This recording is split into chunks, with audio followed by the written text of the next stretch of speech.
Thank you, Mr. Chairman. It is indeed an honor to be here on this historic occasion when we've confirmed Judge Barrett and forwarded favorably to the floor our recommendation. As I've said ever since she was nominated to this position, Judge Amy Coney Barrett is one of the most impressive legal minds in the United States. She's a thoughtful and fair-minded lawyer, a loving daughter, wife, and mother, and a devout believer in her faith and in the Constitution. She was arguably the most impressive judicial nominee that I've ever seen in any of these hearings, and I've been watching them intently since I was a kid. Judge Barrett is going to make an absolutely outstanding Supreme Court justice, and the American people will be really lucky to have her on the bench. It is a shame that our colleagues on the other side, having failed to lay a glove on Judge Barrett during the hearings, have chosen to walk out on this process, and in so doing, walk out on the American people. This is sad, but in context, it's not really that surprising. I suppose we should be grateful that a walkout is all the Democrats will do to Judge Barrett today. Not all nominees have been so lucky. This is an important point for those watching these proceedings who might be tempted to believe the pious pearl-clutching and performance art of the media and the minority party about this particular nomination. I'd like to take a few moments to set the record straight about the history of this process and why America needs and deserves to have Judge Barrett on the Supreme Court. For the first 200 years of the history of our republic, Supreme Court nominations of both political parties were almost always polite and even boring, relatively nonpartisan, non-political affairs. Judicial nominees were examined for their qualifications and rejected by the Senate only in relatively rare instances. But that era of generally common mutual respect ended in 1987 when a Democratic-controlled Senate shamefully and slanderously defeated the nomination of one of the country's most respected lawyers and constitutional scholars. That is Judge Robert Bork. The cynical attacks against Judge Bork, whose only offense was that he was a conservative, were dirty, and they were downright dishonest. But like the boy who cried wolf, Senate Democrats got away with it, at least the first time. 4 years later, President George Herbert Walker Bush nominated Judge Clarence Thomas, then serving on the U.S. Court of Appeals for the D.C. Circuit, to replace Justice Thurgood Marshall. Democrats on the Judiciary Committee, Democrats, not Republicans, tried to do to Judge Thomas what they had done to Judge Bork a few years earlier. The public was now wise to the Democrats' game, and that particular attack, while injurious, failed. So they resorted to the next tactic, organizing what Thomas rightly called a high-tech lynching of a black man who dared disagree with the rich white liberals who ran the Democratic Party. When Democrats won back the White House in 1992, when the shoe was put on the other foot, Senate Republicans did not retaliate. Senate Republicans did not respond the way they did. They did not respond in kind.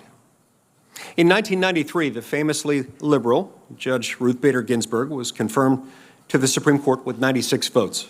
In 1984, Judge Stephen Breyer was confirmed with 87 votes. They went low, and in response, we went high. Now, did Republicans' good faith behavior influence or improve the Democrats' behavior? No. The record suggests that it only encouraged them. Within a decade, Democrats once again breached norms. They unilaterally escalated their war over the judiciary by filibustering, for the first time in history, a judicial nominee, Miguel Estrada. Mr. Estrada was, and remains to this day, one of the most respected lawyers and constitutional scholars in the country. He was a natural and inspiring choice to serve as a federal appellate judge. But to the left, you see, that was precisely the problem. Mr. Estrada was Latino and brilliant and charismatic and young and widely seen as a future nominee to the U.S. Supreme Court. So the left decided to strangle Mr. Estrada's nomination with false, insincere attacks and unprecedented obstructionism. They filibustered Mr. Estrada's nomination. Not once, not twice, but 7 times. Fan service to hateful leftist groups who were vilifying an honorable man in a revolting tantrum of political cynicism and blatant racial condescension. Sure, during this ordeal, Mr. Estrada's family suffered irreparable tragedy, but at least the New York Times was happy. And the left sent a clear message to Latino Americans about what they can expect if they, too, dare question liberal orthodoxy. Thus, Democrats ushered in yet another new era in their, not the, but in their judicial culture wars, the era of judicial filibusters. Now remember, at the time of the Miguel Estrada filibuster, Republicans had control of the White House and of the Senate. They could have invoked the nuclear option to break the Democrats' unprecedented norm-breaking obstruction. We didn't. We did not retaliate, not after the Estrada filibuster, not after the Democrats' malignant, mendacious smearing of then-Judge Sam Alito on his way to the Supreme Court. It's not the narrative, but it is the truth. Once again, Democrats went low, cruelly, disgustingly low. And once again, Republicans took the high road. Under President Obama, Republicans accepted the Democrats' practice and required supermajority cloture votes for judicial nominees. After a few years of this, Democrats got tired of having to play by their own rules, so they broke them. In 2013, with a number of Obama policies being challenged on constitutional and other grounds in the courts, Democrats invoked the nuclear option over Senate rules so that they could confirm judges with only 51 votes. Republicans pleaded with Democratic leader Harry Reid not to do it, and we warned Democrats that they would soon live to regret it. But hubris makes the powerful deaf as well as blind. They rammed through their appellate court judges. We could not stop them. They did it because they could. In response, the American people did what they could. In the next election, and in fact, in every single congressional election since the Democrats went nuclear in 2013, the American people returned a Republican majority to the Senate. That included the election of 2014, which meant that when President Obama appointed Judge Merrick Garland to replace the late Justice Antonin Scalia, the Senate, following precedent established by Democrats decades earlier, rejected that nomination. That included the election of 2016, when Donald Trump was elected president. When he selected Judge Neil Gorsuch to replace Justice Antonin Scalia, Democrats once again filibustered and then feigned outrage as Republicans followed Democrats' precedent again and triggered the nuclear option on Supreme Court nominations. Now, let me go on record. I initially had concerns about this move. In conference meetings for some time, I argued to my colleagues that we ought to at least try to find another way, try to see if we could figure out a way to restore the judicial filibuster and simultaneously preserve this important part of the Senate's institutional design and of presidential prerogative. I lost that argument. My position may have been principled, but in the context of the Democrats' relentless and endless pattern and practice of abusing their power, it was untenable. I tried to persuade my colleagues to seek a good faith bipartisan solution. The problem was that while solutions were easy to imagine, the left's good faith was not.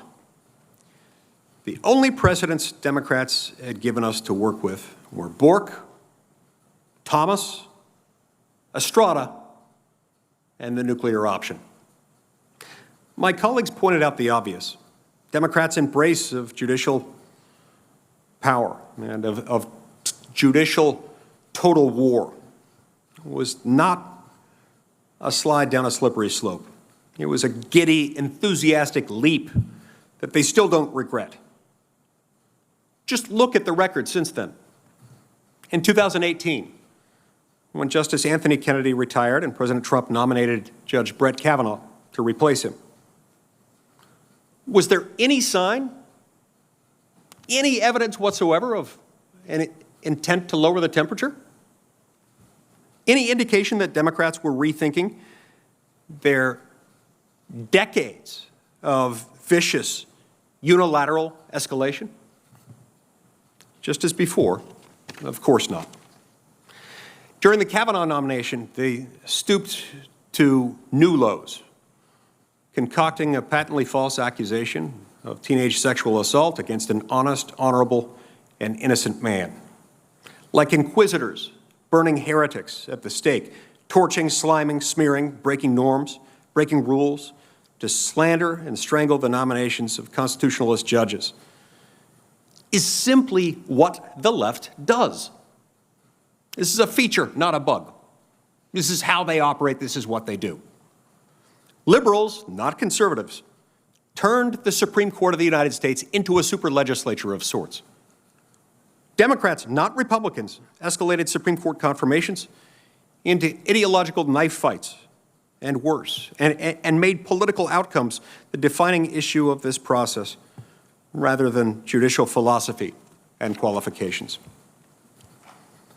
What has happened to this problem isn't a bipartisan failure. It is a unipartisan strategy.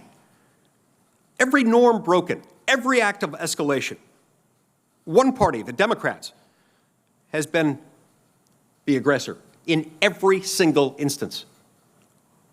At every step along the way, our side has used our constitutional authority, and the other side has abused its authority.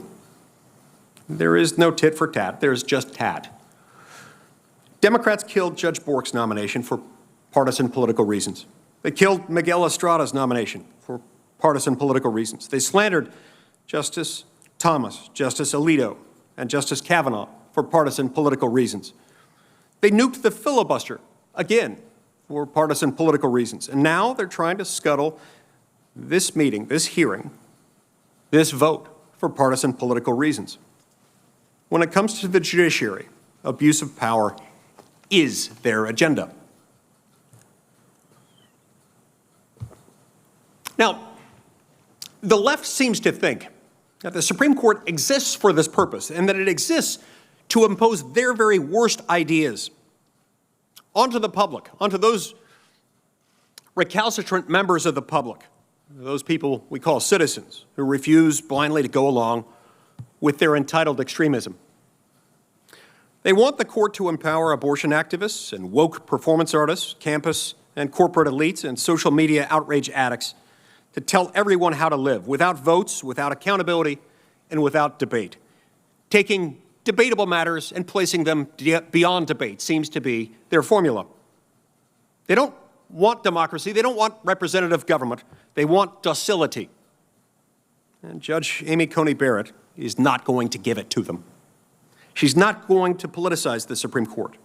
She's going to help depoliticize a court that the left has spent decades turning into an extra-constitutional Sanhedrin of philosopher kings. She's going to turn back policy decisions and political debates back to the people and their elected accountable representatives, where they properly belong. Judge Barrett understands that under our Constitution, policy is supposed to be determined by the priorities of the people, not editorial boards or Twitter trolls or safety school faculty senates. That is why the left is so furious about this nomination. for all the pious pablum you hear on MSNBC, and for all the pious pablum you'll hear on MSNBC and those other networks tonight, understand they aren't angry because this process isn't fair. They're angry because it is. Not because they think Amy Coney Barrett is going to be a partisan justice, but because they know she will not be. They're not afraid Judge Barrett will legislate from the bench, but that she will force Democrats and Republicans to legislate from legislatures, as the Constitution itself requires. Judge Barrett threatens their power, not because she has a hidden agenda or hidden powers, but because they do, and she won't enact those powers or exercise them by judicial fiat. And that is exactly why we need to have Amy Coney Barrett on the Supreme Court of the United States. Not to avenge Bork, Thomas, Estrada, Alito, or Kavanaugh, but rather to restore the institutional integrity of the Supreme Court and to the Senate and all the public institutions that leftist judicial abuse has twisted and desecrated for 2 generations. We need to confirm Amy Coney Barrett, not to give political power to conservatives or Republicans, but to finally give it back to the American people, from whom it was stolen so many years ago.